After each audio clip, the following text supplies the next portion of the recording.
What do you think of when you hear the term Colorado? Snowy mountains, skiing, South Park? Well, after this episode, you'll be imagining nightmarish creatures and icy hot demons. Today, I've got stories about disturbing creatures seen in Colorado.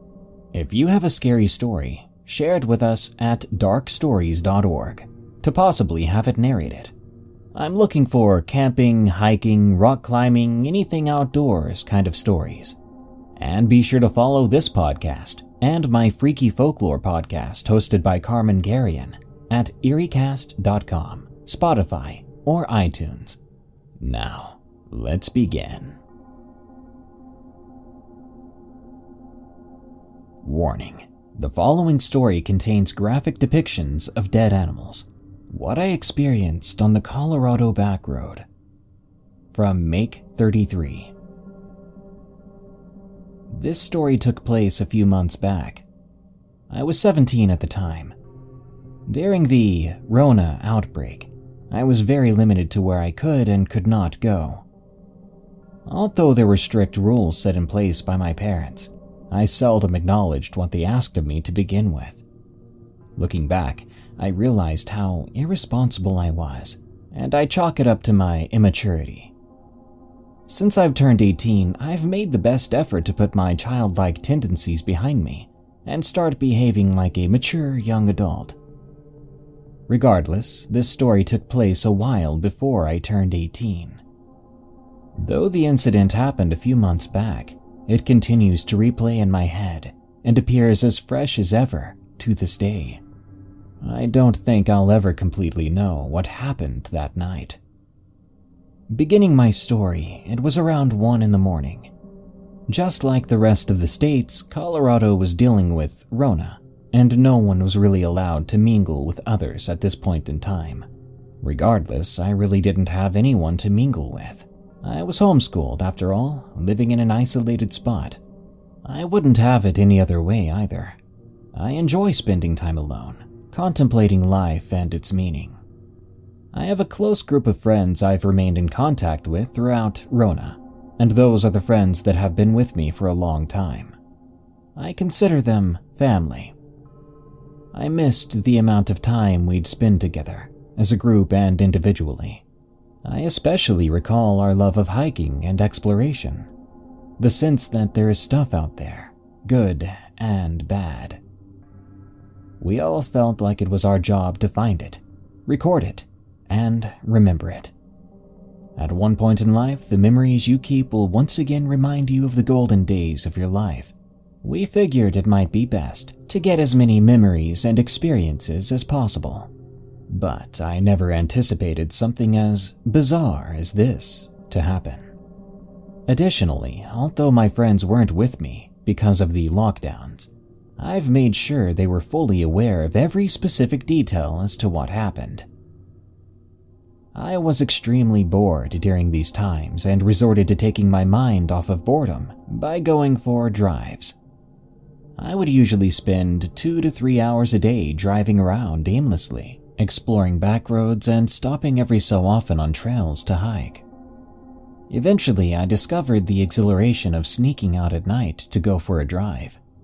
I realized night drives, while being the perfect way to relax and think about life, also had the potential adrenaline rush to them. The idea of sneaking out without your parents finding out, I guess. Until this one night drive. I never realized how incredibly dangerous they could be. I would sometimes see deer jump into the road, and that would scare me crapless. The way they could take anyone by surprise is crazy. The way your heart beats when it comes out of nowhere. The imminent feeling of uncertainty to what it actually is before you completely analyze it, and the dread that follows. It makes you go 10 times slower in fear that you'll accidentally hit a deer and total your car. It was no issue to me though. My car was pretty old and given to me by my parents. I didn't think much of it then, but that car was on its last legs. Since then, I've bought a new car to avoid the same problem that occurred that night. Sometime after my parents had gone to bed, I got up. I left through the back door and got into my car, Tonight was like any other night. Completely normal. Nothing could have prepared me for what I was about to experience. I got onto a recently discovered back road I found a few days back. It took me about 30 minutes to get there, and I made sure to fill up my gas tank so I would have no difficulty getting back home without a problem. I eventually came to a long stretch of road that was densely forested on either side of the road. I felt so at peace, knowing that no other cars usually traveled this way due to the lack of any evident road maintenance. No houses or trails were on this couple-mile stretch, which was just fine. Being one with the silent night, the sound of crickets with the fresh air coming from my open window, and no light apart from the beams of my car, it was all very peaceful. I was cruising at a 30-mile-an-hour pace to avoid any big bumps in the roads. A few minutes into keeping this pace, I glanced off to the left side of the road, and I saw a faint outline of some sort of figure. I brushed it off as being some animal and drove to about 40 miles an hour. I didn't feel quite right though. Something kept bothering me, and I realized how far set its eyes had been off the ground. They had reflected my headlight beams at an almost impossible height to be the eyes of any animal I knew of. My stomach was in a knot, and out of curiosity I looked in the rearview mirror. Whatever it was had walked onto the road. I saw the faint outline of the figure, but I wasn't completely sure if it was four-legged or two. And that's when I heard it. The most unnatural sound I've ever heard in my life. The purest form of dread washed over me as I put two and two together. I connected the uncanny sound with the creature that had just made its way onto the road. The sound this creature made was a shriek. It made it multiple times, and it was impossibly loud.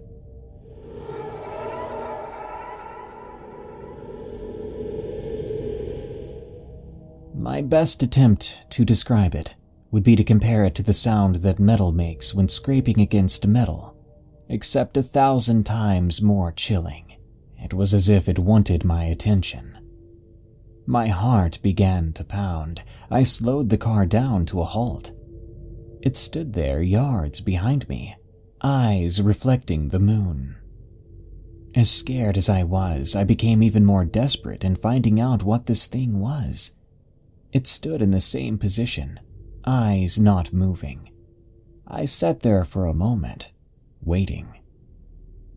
It suddenly made the same shrieking noise, except even more aggressively this time.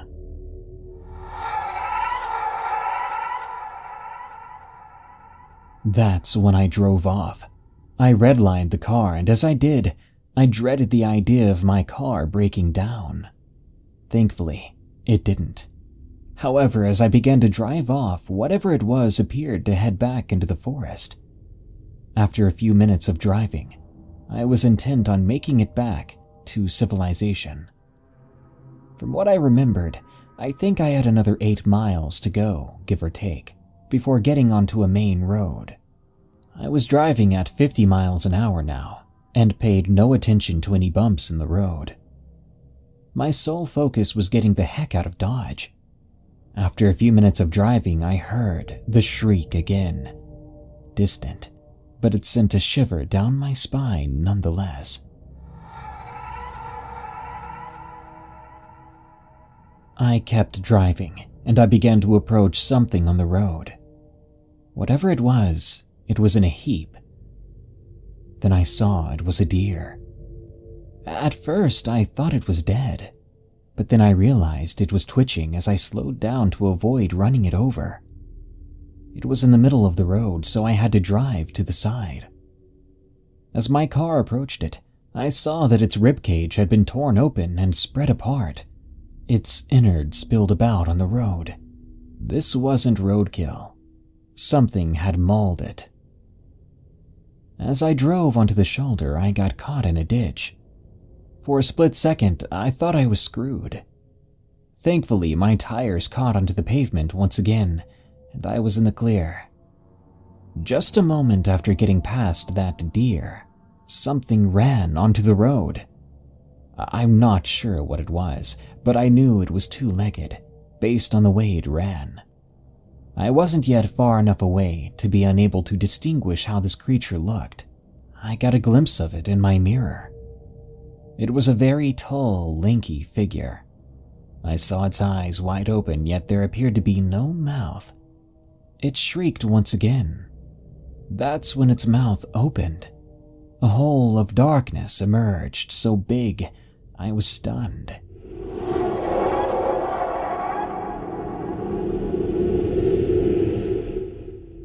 It cocked its head back and went into a seizure-like motion. That's when I lost sight of it, unsure of what to even think at that moment. I made it back home around 6 in the morning. I drove a bit more among the common roads, just contemplating life and about what the heck I'd experienced. I drove there a day later during noon with my dad, not saying a word about the whole incident. I asked if he wanted to go for a drive and discuss family matters with me. I used that as an excuse to have company while I went to drive by the road where I saw the deer. We passed it, or at least what was left of it. The head was gone. The neck was ripped apart as we passed it, and I felt even more disturbed. My dad appeared to be seriously concerned, but chalked it up to some wild animal. I never told him or anyone else about what I saw that night. The day I drove that road with my dad at noon was the last time I went on it since. I've since then cut back on the driving I do during the day, and I've never gone out at night again. Thinking about what happened gives me goosebumps and makes me tear up. Sometimes I question my own sanity. But that deer symbolizes the truth behind what the heck happened that night, and serves as a dreadful reminder of the reality of the situation and of what could have happened to me if my car remained in that ditch or had broken down. I count myself lucky, and I've started to realize that sometimes the bad overtakes the good. I don't want to be around when that happens, so I've taken every precaution since then to keep myself safe. I think we saw a skinwalker. From Mrs. Paunchy John. I'm 24 years old and a big believer in monsters. I'm part Cherokee, Choctaw, Shawnee, and Chickasaw. My grandma always taught us about skinwalkers, shapeshifters, and wendigos. So last year I was on a trip to Denver, Colorado with my friends Joe, who's part Washoe and Lakota, and Frankie, who's part Cheyenne and Seminole, along with my dogs Lou, a red-bone coonhound, and Mr. Bluebody, a blue-tick coonhound. We finally get to Colorado after hours of driving. We're driving down a dirt road when my dogs needed to use the bathroom. "Hey Joe, pull over." "Why?" "Lou and Mr. Bluebody have to water the lily." Joe pulled over and we all got out. While my dogs are using the bathroom, I feel as if we're being watched. Then my dogs start growling. We all look towards where my dogs are growling, and we see this pony looking at us. Yes, a pony. Now, to a random person, it would appear to be a regular pony, and at first, that's what it looked like, until we saw that its legs were too long for a pony. I heard Frankie ask, "Polna, do you see that?" "Yeah, I see it." I told my dogs to come, and we all got back in the car. As soon as I looked outside my window, I screamed. Standing in the spot where the pony had been was a tall, dark figure. We all said in unison, "Skinwalker." We all began to pray while my dogs huddled together. After the prayer, what we heard next scared us so much. It mimicked my grandma's voice. We heard, "Don't be scared. It's all right." Joe sped down the road faster than I ever saw him drive before. We decided to just go home, but we took a different highway out of Colorado. We haven't spoken of it since. I decided to share this story, and I'm thankful my grandma taught me about monsters. Stay safe, and God bless. Frozen in Fear, from Sandy. I live in New Mexico near the Colorado border, close to the San Juan Mountains, which is a part of the Rockies. I used to camp every year until 7 years ago, in a place called Williams Creek, Pagosa Springs, Colorado. It's a beautiful area with mountains, a lake, some waterfalls, hiking trails, and an old country store. I was recently divorced and wanted to get away from everything and everyone for a few days. So I packed my hiking gear, camping supplies, and a sidearm, which I always take with me as I'm a small female, and there are a lot of big animals in that area. Pagosa Springs is a small mountainous town with their claim to fame being the deepest hot springs in the world, and resorts that welcome locals, skiers, mountain bikers, vacationers, and anyone that likes the outdoors. It truly is an outdoorsy person's paradise. They host several events throughout the year. That includes car shows, hot air ballooning, and music festivals. The camping and hunting in the area is second to none. But then again, I'm a bit biased, having lived in this area since I was 14. I made sure to go in July, as the area is a bit warmer, and most of the snow is gone in the areas I like to hike to. I've hiked this area many times and have been to a lot of the trails that lead to fields of the most beautiful wildflowers you will ever lay eyes on. In the fall, the aspen trees splash the mountains with colors of gold, orange, and red, in anticipation of the long, cold winters that Colorado is infamous for. It was truly my most favorite place to go and just chill out away from people, to just soak in the serenity. Williams Creek is both amazing and gorgeous, but anxiety-invoking if you do not like seclusion. The campground is almost always full, but the trails can be very desolate, especially the one that caused me to be here, writing this story. I made camp and settled into my tent for the night. I had checked the weather several times before leaving Pagosa Springs proper. Cell service in Williams Creek can be spotty at best. I was planning on waking at 0400 and heading out to the top of Williams Creek, past the lake and onto Williams Creek Trail, which is about 15 miles long and takes a good part of the day to hike, if not 2 days, as weather often moves in very fast and traps hikers that have to seek shelter away from flash hailstorms, lightning, and local monsoons. Well, I ended up oversleeping and got a late start. Very late. I grabbed my gear in such a hurry that I forgot my camera and my phone, which sucked, because I was planning on taking a lot of pictures that day of the hike and scenery. It took me about 20 minutes to drive to the trailhead and sign in on a sheet provided by the Forestry Service. This helps locate hikers should they become missing.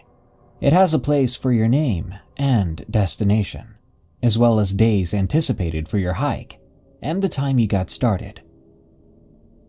I signed in at 8:17 and started down the trail, across the field towards the tree line. The hike is treacherous, even for the most seasoned hiker. The trail starts out innocently enough, but quickly turns into an almost vertical trail, with switchbacks and a lot of debris from horses and weather. A lot of folks take rented horses on the trail. I was excited to be out in nature, and needed to relax, unwind. It took me about 4 hours to get to the bottom where there's 2 clearings separated by a thin group of pine trees and scrub oak. There's a small stream that runs through the trees that has some amazing fishing. As I made my way to the group of trees, I took note of a few clouds moving in and the wind picking up. I spent about 2 hours fishing, untangling my line, sorting through flies, and cleaning my catch. I made lunch right by the stream, and that's when I noticed I'd forgotten my camera and phone. A little disappointed in myself, I cleaned my supplies, packed up, and grabbed my pack, giving one last glance at the area, taking mental pictures for my journal. Then I left the Serenity behind. One glance at my watch told me I better start heading back. As I made my way to the group of trees, I felt the first drop of rain hit my face. In seconds, it was a downpour of rain and hail. I grabbed my rain jacket and found shelter under a group of scrub oak. I sat in my shelter waiting for a small break in the rain, just enough so that I would not be pounded with hail and get soaked to the bone. But my wait was in vain. About 45 minutes into the storm, I had a sudden urge to get the heck out of there. Looking back, there was not one particular event that caused the feeling. I just felt the need to go. I grabbed my pack, zipped my jacket all the way up, and headed out of the trees into the valley. About halfway across the field, I felt horribly exposed, but I was happy to see the rain subsiding.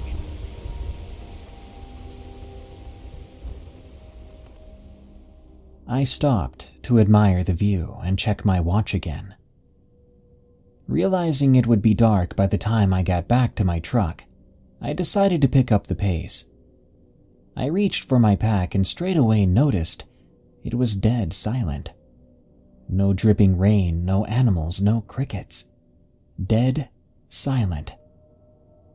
Throwing the pack over one shoulder, I picked up the pace and had just about made it to the bottom of the ascending part of the trail when movement out of the corner of my eye caused me to stop.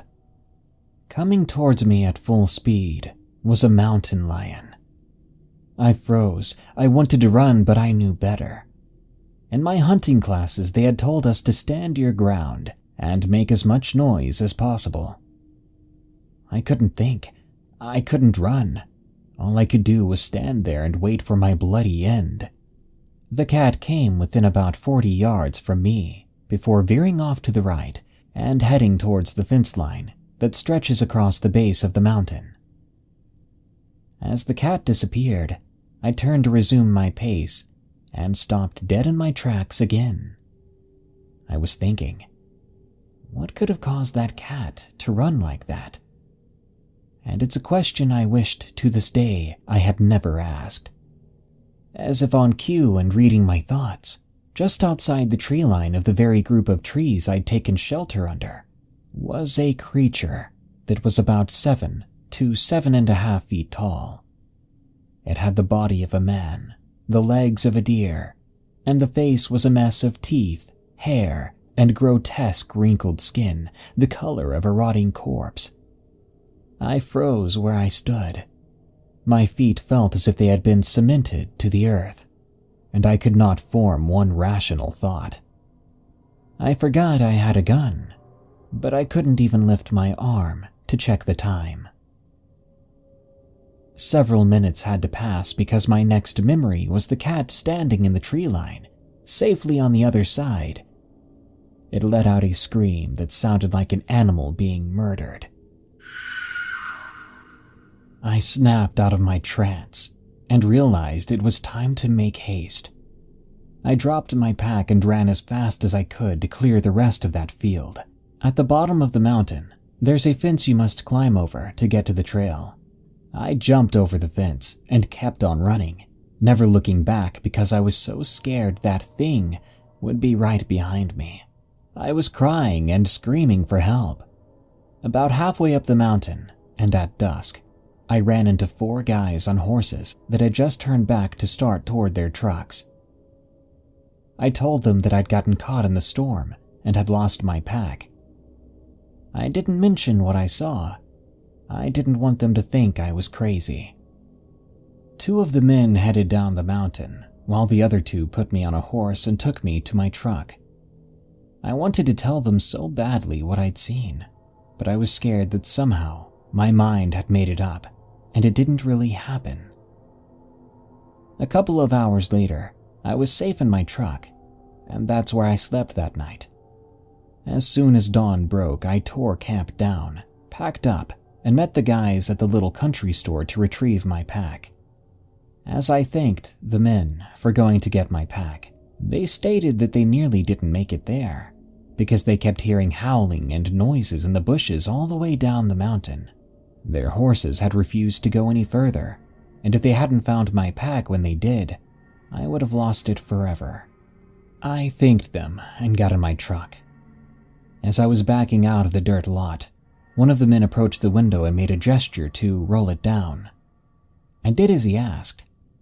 He told me that they'd seen some strange things on their ride to get my pack, and told me to never hike the area alone. I asked him what they saw. He just shook his head and reiterated for me to never hike that trail alone. I missed that area, but what I saw that evening will haunt my dreams for the rest of my life. What in the world was that thing? What stopped it from pursuing me? How did the time lapse happen in that short amount of time? Did that cat protect me? How could I have gone there all those other times before and never seen it?